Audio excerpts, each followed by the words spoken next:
Bonjour à tous, très heureux de vous retrouver aujourd'hui sur la chaîne My Car for Life. Alors nous allons parler aujourd'hui bioéthanol. Vous avez certainement lu énormément de choses et vu peut-être des vidéos sur les conversions au bioéthanol. Donc c'est une conversion que je vais réaliser aujourd'hui sur la C3 Pluriel qui est équipée du moteur TU5 JP4. C'est le 110 chevaux PSA, injection indirecte, qui supporte très bien l'éthanol. Beaucoup ont fait cette transformation pour rouler moins cher.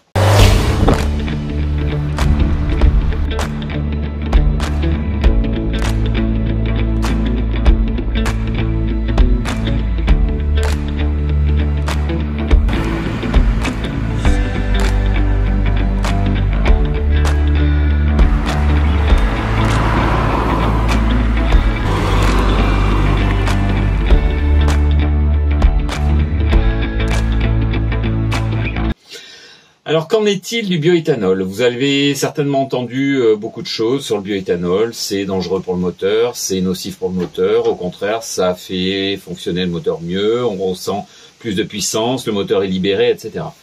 Alors dans le cadre du bioéthanol, il y a différentes façons de modifier sa voiture. Soit vous roulez en mettant simplement un mélange sans plomb bioéthanol. C'est ce que j'ai fait pendant un certain temps. Ça fait 2 ans que je roule en mettant et du bioéthanol, donc de l'E85 et du sans plomb, jusqu'à un mélange à peu près de 50-60%, sans trop de problèmes. C'est ce que je fais également sur la CC. Elle le supporte très bien sans allumage de voyant moteur. Sur la C3, c'était un petit peu plus critique, dans la mesure où à partir de 50%, j'avais le voyant moteur qui s'allumait. Donc qui dit voyant moteur allumé indique que la voiture n'est pas capable de compenser l'apport calorique du bioéthanol, et donc du coup, elle n'est pas capable de réaliser une stoichiométrie qui est essentielle au moteur et surtout au bon fonctionnement du moteur. Donc ça peut entraîner à la longue un risque pour le moteur parce que vous allez rouler trop pauvre. Donc le mélange n'est pas suffisamment riche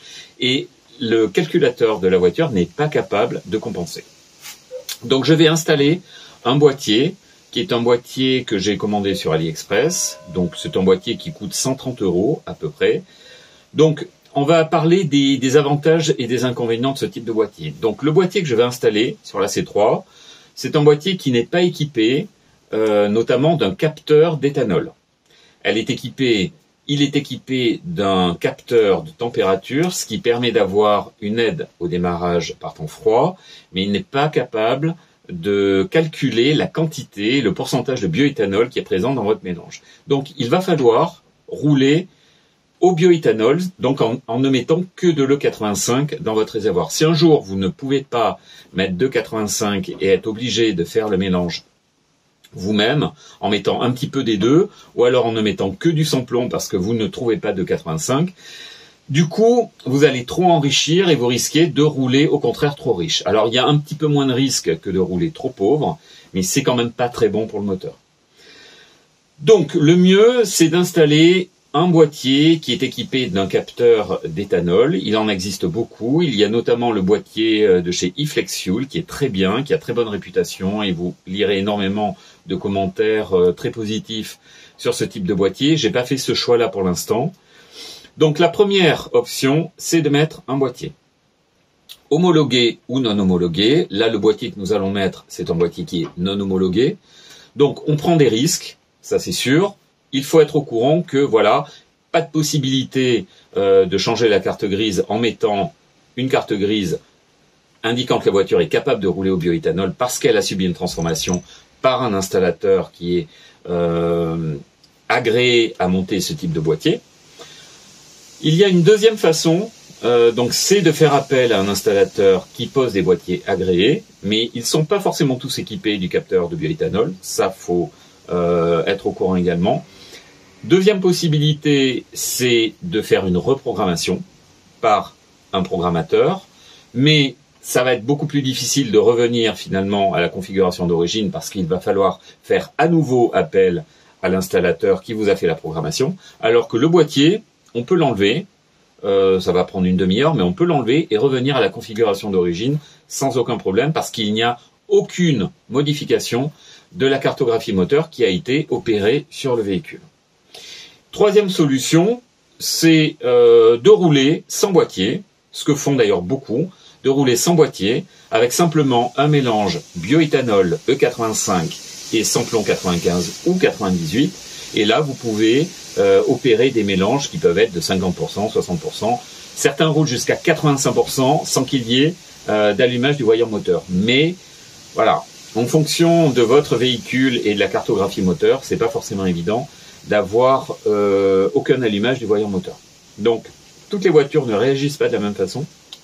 Et du coup, l'installation du boîtier va être plus ou moins nécessaire dans quand même la grande majorité des cas. Et surtout, après installation du boîtier, normalement, même avec de l'E85, vous n'aurez plus d'allumage du voyant moteur, ce qui indique que le boîtier est capable de compenser ce que le véhicule lui-même, par sa cartographie d'origine, n'est pas capable de compenser. Donc, nous allons faire cette installation et je vous retrouve tout de suite pour l'installation. Nous ferons ensuite un tout petit bilan sur ce qu'il en est après quelques semaines d'utilisation. Donc voici le boîtier en question. C'est un boîtier qui est chinois, qui s'appelle E85 Flex Fuel Converter, avec l'assistance au démarrage à froid. Donc en fait, il y a un capteur de température à l'intérieur qui capte en temps réel la température, notamment lors des démarrages à froid. Donc ce capteur de température, notamment lorsque la température descend en dessous de 10 degrés, il va enrichir un petit peu plus le mélange de façon à faciliter le démarrage. Parce que sinon, effectivement, lorsque la température descend, votre moteur va tourner trop pauvre à froid et vous allez rencontrer des difficultés de démarrage. Donc si vous tournez aux alentours de 60%, en principe, toutes les voitures vont tourner sans problème jusqu'à 60%. Moi, il s'avère qu'avec la C3, qui est équipée du moteur TU5 JP4, à partir de 50%, j'ai déjà le voyant moteur qui s'allume. Donc, c'est sur celle-ci que je vais mettre tout d'abord ce boîtier bioéthanol. Donc, vous pouvez voir le boîtier en lui-même, il est construit dans un plastique ABS qui est plutôt assez quali. Le câblage est également bien fait. Donc c'est un boîtier que j'ai payé 130 €, qui n'est pas non plus du premier prix, mais ça reste quand même dans les, on va dire, les boîtiers les moins chers, parce qu'il n'est pas équipé également de sonde de carburant, c'est-à-dire il n'est pas capable de détecter la quantité, le pourcentage de bioéthanol dans votre mélange. Donc ça, c'est le principal souci. Donc il y a possibilité de régler ce potentiomètre qui va plus ou moins enrichir votre mélange. Sur le site du boîtier, ceux qui utilisent ce boîtier en sont satisfaits, ils disent que ça fonctionne très bien, notamment sur TU5 JP4. Et ils ont réglé le boîtier à 6 comme c'était d'origine, donc ils n'ont pas modifié le réglage d'usine. Donc ils doivent certainement régler le boîtier de façon à ce que ce soit compatible avec la grande majorité des véhicules. Le câblage, il est indiqué que c'est un câblage qui est en fil automobile, donc ça c'est important parce que ça veut dire que la gaine va résister aux augmentations de température dans le boîtier moteur. Là vous voyez ici c'est gainé. Globalement c'est bien fait. Donc là il y a une gaine unique qui donne ensuite 4 gaines différentes qui vont aller vers chacun des injecteurs, parce qu'il va y avoir un branchement par injecteur. Alors je vais vous ouvrir le boîtier pour vous montrer qu'il y a bien une carte électronique à l'intérieur. Alors ça peut faire sourire, mais il y a certains boîtiers qui sont vendus à des prix bien plus élevés que celui-ci, aux alentours de 200-250 €, voire plus. Et quand vous ouvrez ces boîtiers, en fait c'est une grosse arnaque, c'est une grosse escroquerie, il n'y a rien à l'intérieur, il y a des fils qui rentrent dans le boîtier, et les fils sont coulés dans de la colle, mais ils ne sont reliés à strictement aucun composant électronique, aucune carte électronique à l'intérieur du boîtier. Donc bien faire attention quand même à ce que vous achetez, parce qu'on peut trouver de jolies arnaques. Alors, à l'intérieur, que trouve-t-on? On trouve donc l'arrivée de tous les fils. Alors c'est étanchéifié par un un petit élément en caoutchouc, voilà, qui laisse passer la gaine et qui permet d'assurer l'étanchéité avec le boîtier. Normalement, le boîtier, il doit pas être en contact avec de l'eau, mais il peut y avoir quand même un petit peu d'humidité. Là, il y a une prise qui n'est pas utilisée. Donc certainement que la carte électronique est prévue pour pouvoir éventuellement y brancher autre chose. En tout cas, ça n'est pas fourni avec. Il y a donc bien, dans ce cas-là, présence d'une carte électronique. Ça a l'air plutôt assez bien fait, ça fait assez sérieux comme construction. Donc cette carte, elle est collée au boîtier par de la colle bleutée, là. Voilà, ça permet de maintenir la carte électronique bien fixée dans le boîtier. Alors ça, c'est pas très compliqué, hein, comme carte électronique, hein. Ça doit pas revenir très très cher à la fabrication quand même. Donc il y a un processeur qui est ici. Voilà, et ce processeur, il va gérer les paramètres d'injection en fonction de la température et de différents éléments qui vont être des signaux qui vont être captés par le calculateur et qui vont être envoyés aux injecteurs dans la mesure où le boîtier va être entre le calculateur et les injecteurs. Et puis ici, la prise, voilà, qui permet de relier l'ensemble des câbles à la carte électronique. Voilà, c'est plutôt rassurant. Donc les câbles ont l'air également de bonne qualité, donc voilà, ça rassure un petit peu quant à l'utilisation et l'installation de ce boîtier. Donc ici, effectivement, il y a un potentiomètre que vous voyez là, qui est réglé, effectivement, comme c'est indiqué dans la notice, il est réglé sur 6.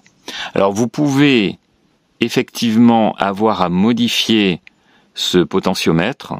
Donc ce petit potentiomètre là, il va permettre d'enrichir en fait le mélange. Alors, je ne sais pas exactement si c'est un enrichissement du mélange, c'est-à-dire que l'injecteur va injecter davantage, ou si l'injecteur va rester ouvert plus longtemps pour pouvoir injecter davantage de carburant, puisqu'il va falloir davantage de bioéthanol pour respecter la stoichiométrie air carburant par rapport à du sans-plomb.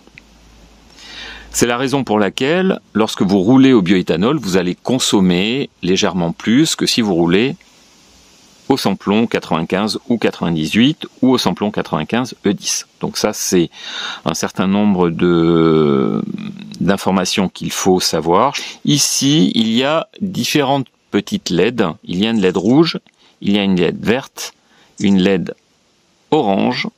Donc ces trois LED-là donnent des informations, en fait. Si vous constatez que votre voiture a un comportement erratique, des ratés d'allumage, des difficultés de démarrage, il faut ouvrir le boîtier. Donc il faut que vous le mettiez à un endroit où il est facile de pouvoir accéder au boîtier, pouvoir l'ouvrir et pouvoir regarder.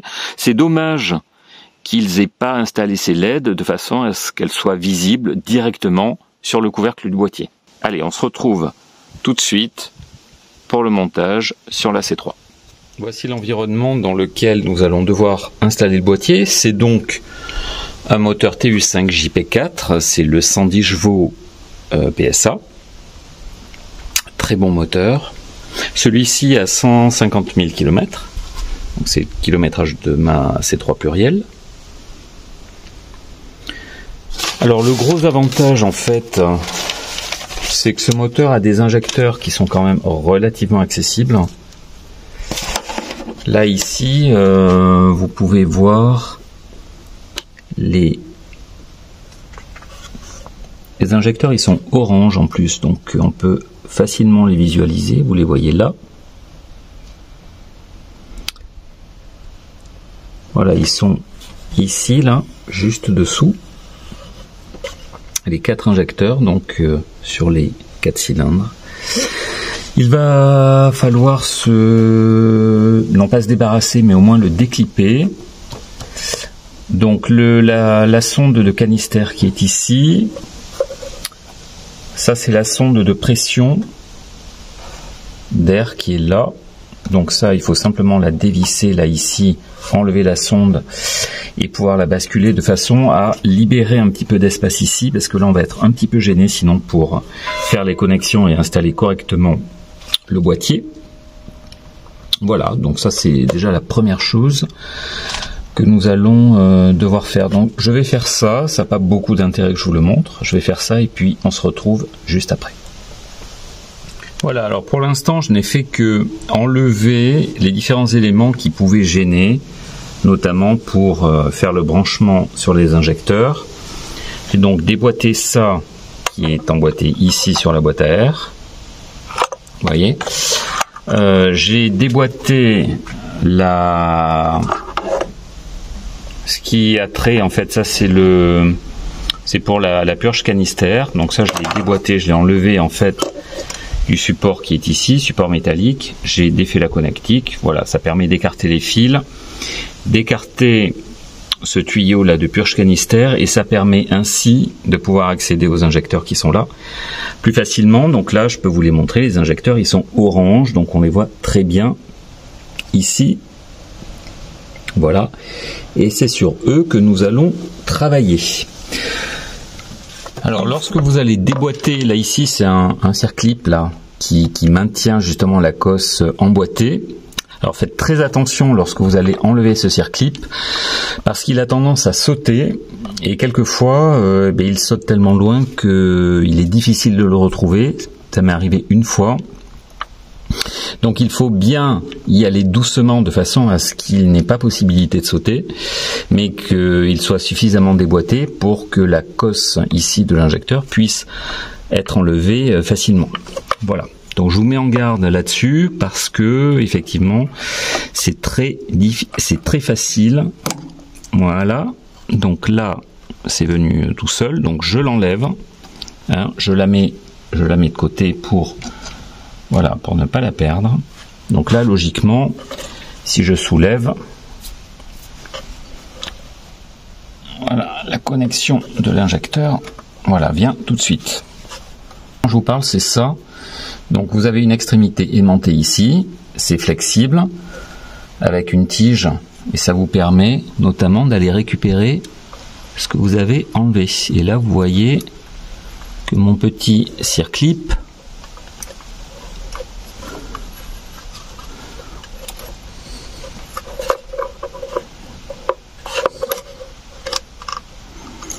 voilà, je le récupère avec mon aimant, et comme ça je suis sûr de ne pas le perdre. Donc j'ai toujours ça à proximité parce que plusieurs fois ça m'a sorti de situations compliquées.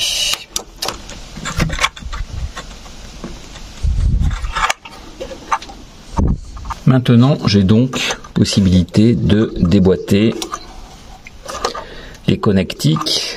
Alors c'est pas un faisceau qui arrive de façon indépendante à chaque injecteur. Là, je sais pas si c'est comme ça sur tous les TU5 JP4, mais vous avez en fait le fil électrique qui est dans une gaine caoutchouc. Donc là, vous avez la connectique. Une gaine caoutchouc qui est quand même assez rigide, mais qui protège sans doute bien les fils. Mais on n'a strictement accès à aucune couleur. Donc si on veut se repérer sur le plus et le moins en fonction de la couleur, là c'est pas possible. Il va donc falloir faire des tests au niveau de la cosse ici pour voir qu'est-ce qui est plus, qu'est-ce qui est moins, parce que là impossible de voir une couleur, et ça sera pareil pour les 4 injecteurs. Là j'ai déboîté les 4 injecteurs.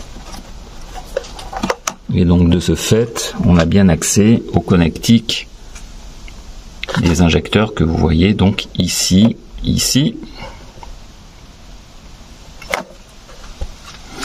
Première opération, bien vérifier que les injecteurs sont fonctionnels. Je n'ai pas de problème sur la voiture, donc a priori je n'ai pas de problème d'injecteur, mais il faut quand même vérifier, ou même si vous voulez voir que l'injecteur est bien fonctionnel, il faut contrôler justement à l'aide d'un ohmmètre la résistance. Donc cette résistance, elle se mesure en ohms. Il faudra donc mettre votre voltmètre sur ohmmètre. Et normalement, vous devez avoir une résistance qui est aux alentours de 14 ohms. En tout cas, c'est entre 13 et 17. Sur cet injecteur-là, qui est un injecteur Bosch, la résistance est indiquée pour 14,5 ohms. Donc si votre injecteur est fonctionnel, qu'il fonctionne bien, normalement vous allez devoir retrouver cette résistance au niveau de l'injecteur. Donc on va quand même vérifier par acquis de conscience la résistance que l'on obtient sur les injecteurs. La valeur donnée par le multimètre aux injecteurs doit être aux alentours de 15 ohms, entre 15 et 17.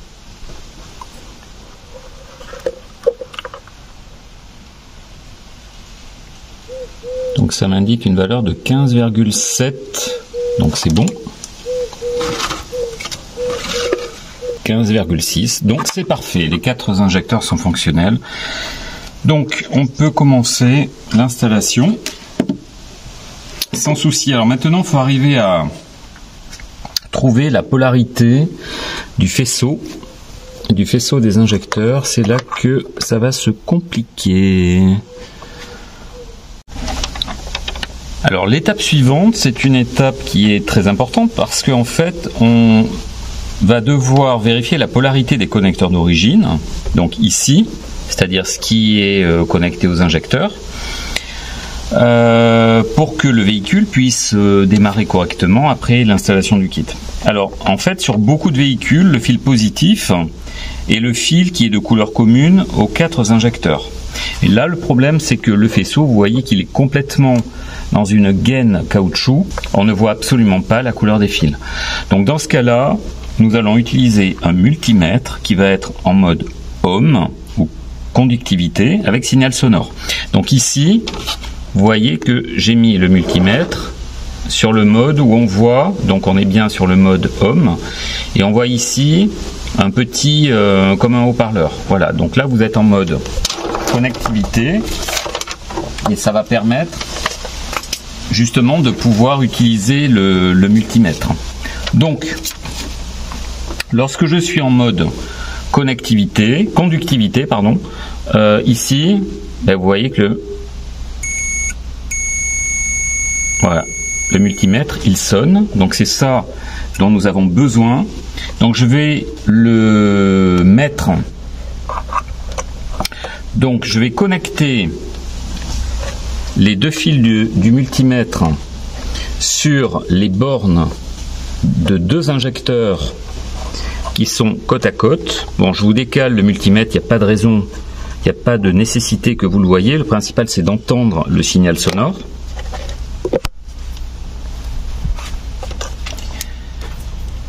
Donc il me faut les 2 fils.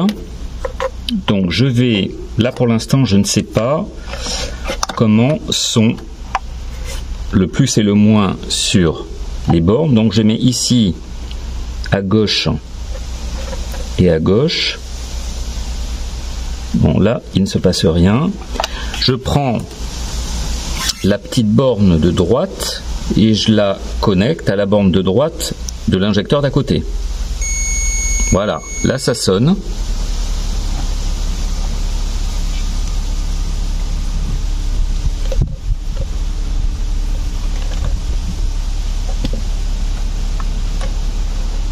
Là vous voyez, quand je connecte les 2 bornes de droite des connectiques,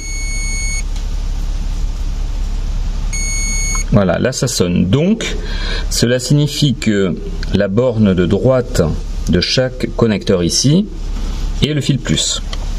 Il faudra donc le relier au fil plus qui est ici sur chaque borne que nous allons devoir dans laquelle nous allons devoir emboîter ces 2 fils là. Donc ça c'est essentiel de déterminer où est le plus et le moins. Donc c'est la borne de droite. Je vais vérifier également sur les 2 injecteurs d'à côté. En regardant la connectique de face comme ça, le fil plus, c'est celui qui est à droite, et donc le fil de gauche, c'est le moins. Donc il faudra que chaque borne de droite soit reliée au plus, c'est-à-dire au fil rouge du faisceau électrique du boîtier. Lorsque la cosse est remise en place, la borne de droite ici, elle se retrouve à gauche. Hein. La broche qui est à gauche. Ok, la broche qui est à gauche ici. Sur chacun des injecteurs, c'est celle qui reçoit le plus. Voilà, donc à partir de là, maintenant, nous pouvons réaliser le montage. Donc un faisceau électrique qui se divise ensuite en 4 faisceaux différents, un qui va aller sur chaque injecteur. Donc cette cosse qui est ici, elle va être connectée directement à l'injecteur, et les 2 fils qui sont ici, ce sont eux qui vont devoir être connectés au faisceau électrique qui alimentait initialement chaque injecteur.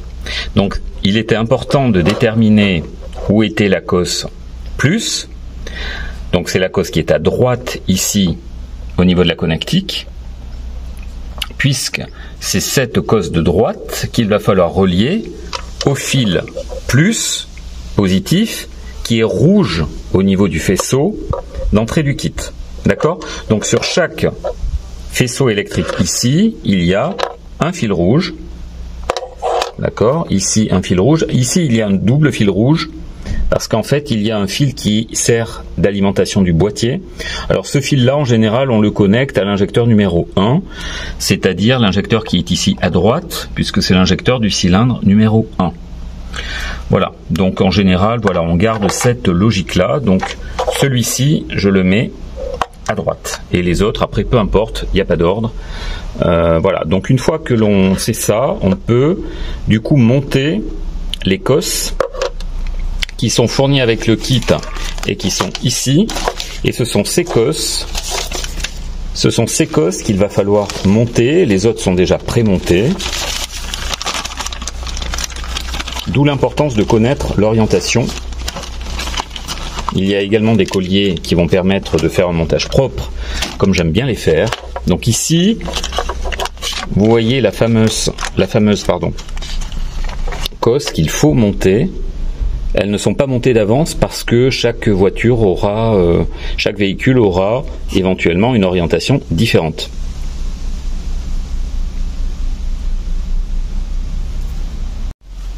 Donc vous voyez que pour insérer cette cosse ici, qui pour l'instant est vide, hein, j'y ai pas mis les fils, il n'y a qu'un sens en fait d'insertion parce qu'il y a une petite partie plastique ici qui va venir du coup s'enficher dans la rainure qui est ici. Donc dans ce sens, ça va pouvoir très bien se mettre. Là, je le clippe pas parce que j'ai pas mis encore les fils à l'intérieur. Dans l'autre sens, par contre, là, vous voyez qu'on peut pas le mettre. D'accord ? Donc, aucun risque d'inverser. Donc, on a dit que la cosse de droite qui est ici, c'est celle qui va recevoir le fil positif rouge. Ok ? Donc, la cosse, elle va aller dans ce sens. Donc, à droite, je vais y mettre le fil rouge.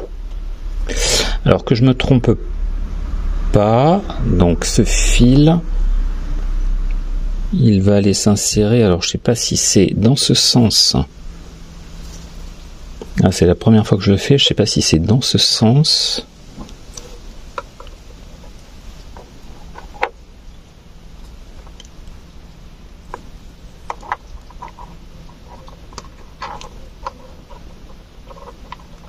J'espère que ça se connecte bien. Est-ce que c'est dans ce sens ou c'est dans l'autre? J'en sais rien, à vrai dire. Ça, c'est pas... Ah non, c'est plutôt dans l'autre sens. Ouais, là, vous voyez que ça ressort bien au niveau de la petite cosse plastique. Donc, il faut que, en fait, ça... Enfin, je crois que je l'ai mis comme ça. Quelquefois on fait les choses un peu machinalement. Alors effectivement la partie qui est ici, elle est vers le haut. Donc ça je la mets à gauche. Et là on entend effectivement un petit clip. Ok, donc j'espère que ça ne se déclipera pas. Bien penser à remettre ces fameux petits clips métalliques. Je vous avais bien mis en garde de ne pas les perdre lors du démontage. Donc logiquement, de toute façon, si c'était pas emboîté dedans, je pense que ça ne se clipperait pas.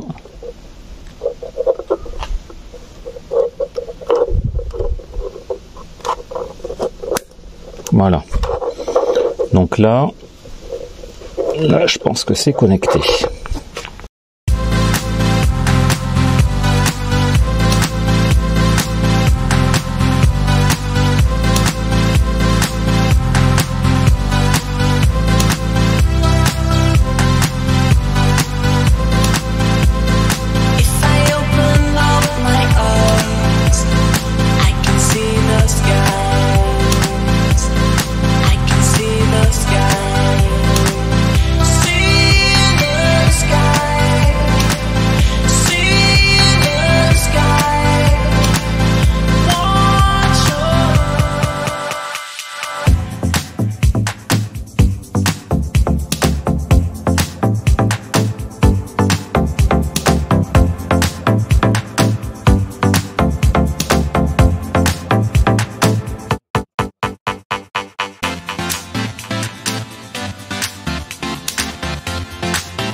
Le dernier qui se met donc ici.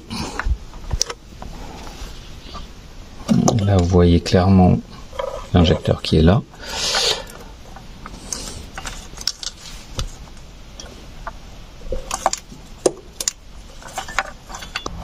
Bon voilà, ça a l'air d'être correctement clippé.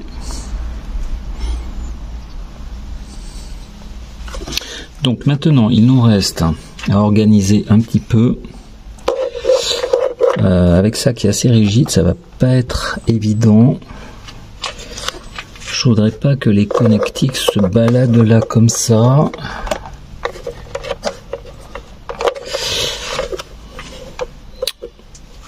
Il y aurait des fils qui seraient complètement indépendants, qui arriveraient à chaque injecteur, mais là, ça va. J'ai peur que ça tire sur les fils, ça tire sur les connectiques. J'ai fini l'installation, il faut bien faire attention à ce que les fils ne soient pas coincés. J'ai mis là un rilsan ici pour connecter en fait les deux fils des injecteurs 3 et 4 à cette gaine. Ici, de façon à maintenir, comme je vous ai dit, le faisceau d'origine de la C3 est coincé en fait dans une gaine, enfin est positionné dans une gaine caoutchouc qui est un peu rigide. Du coup, on n'en fait pas ce qu'on veut. Et là, de façon à ce que ça ne bouge pas trop, j'ai maintenu donc les deux fils des injecteurs 1 et 2 par un rilsan à la gaine d'origine. Donc là, je peux même serrer un petit peu plus. Voilà, histoire que ça maintienne en place et que ça évite de vibrer trop. Mais il me reste maintenant à placer le boîtier sur une position de choix. Donc bien sûr, un endroit qui est le plus éloigné possible d'une source de chaleur. Donc ça va être plutôt vers l'arrière du moteur puisque l'échappement est sur la partie avant. Donc ce sont ces parties-là ici qui sont les plus sujettes à être à la chaleur. Donc je vais pas de nécessité qu'il soit à droite ou à gauche. Ils ont prévu un câble, comme vous le voyez, qui est quand même très long. Les amis, l'installation touche à sa fin. Comme je vous l'ai dit, j'ai positionné le fil, qui est le fil de masse. Je l'ai relié à la vis qui est reliée elle-même au châssis et sur laquelle est déjà positionné un fil de masse, le fil vert là.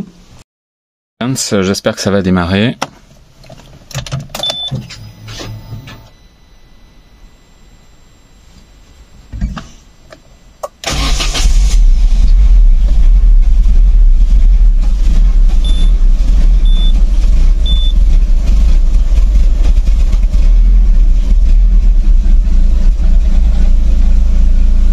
met un petit moment à se stabiliser quand même. Hein.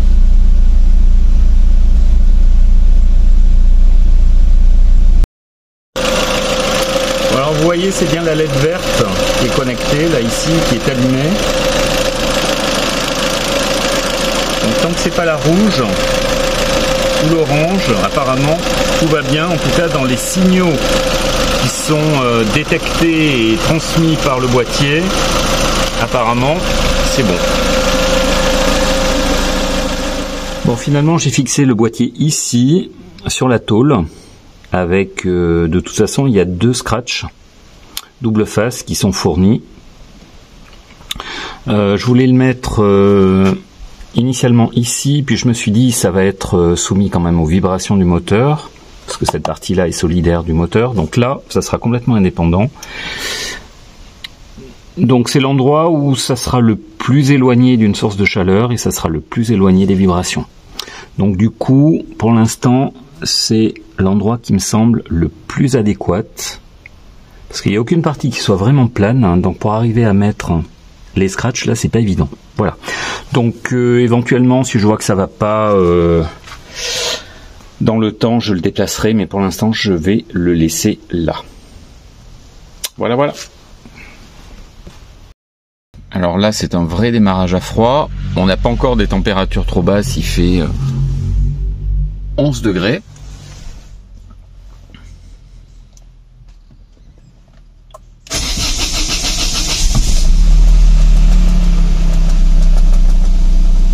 Voilà, donc elle est un tout petit peu plus longue à démarrer qu'elle ne l'est sous samplon 95 ou samplon 98.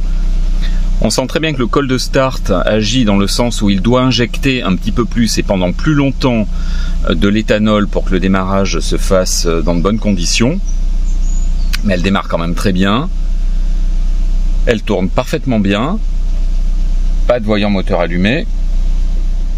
Bon voilà, je viens de faire un plein de 38 litres, presque 39 litres à 24,88 € et ça fait vraiment du bien.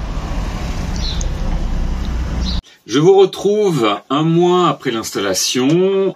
J'ai fait à peu près 2000 km, donc j'ai fait environ 4 pleins, un peu plus même de 4 pleins. Mon véhicule, donc ma C3, fonctionne parfaitement bien. La seule chose que j'ai remarqué, c'est que effectivement au démarrage, elle est un tout petit peu plus longue, dans la mesure où avant je tournais la clé de démarrage, allez, ça faisait boum, ça démarrait. Maintenant c'est un tout petit peu plus long, allez, il faut 3 secondes à laisser tourner le démarreur pour que la voiture effectivement démarre. Malgré le LED au démarrage à froid, qui doit certainement enrichir davantage le mélange et injecter peut-être un petit peu plus, une quantité plus importante ou un petit peu plus longtemps. Une surconsommation, bien évidemment. Cette surconsommation, je l'avais déjà en faisant un mélange sans boîtier bioéthanol samplon 95. J'avais pris un peu plus d'un demi-litre, entre un demi-litre et 1 litre déjà, de surconsommation, ce qui est complètement dans la norme. N'importe quel utilisateur de bioéthanol vous dira que la voiture consomme davantage, mais ça c'est logique. Pour avoir une stoichiométrie qui est convenable pour le fonctionnement du véhicule, il va falloir un petit peu plus de carburant. Donc ça c'est normal, ça injecte plus. Je consommais 7 litres 2 à peu près avec la C3 avant, donc avec uniquement du samplon.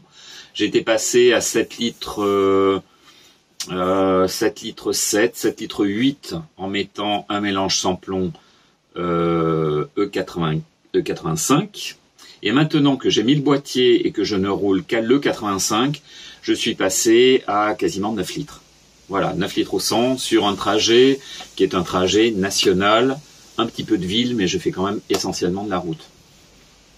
Donc effectivement, une surconsommation qui est quand même relativement significative, qui reste dans la norme, qui est normale, mais pour un plein à 23 € au lieu d'un plein à une soixantaine d'euros, je pense qu'on s'y retrouve quand même amplement, même si les jours derniers, le prix du samplon a nettement diminué. Là, j'ai à peu près l'éthanol à 65 centimes d'euros. Alors, je serais intéressant de savoir dans les commentaires combien vous payez votre litre de bioéthanol, parce que d'une région à l'autre, ça peut varier.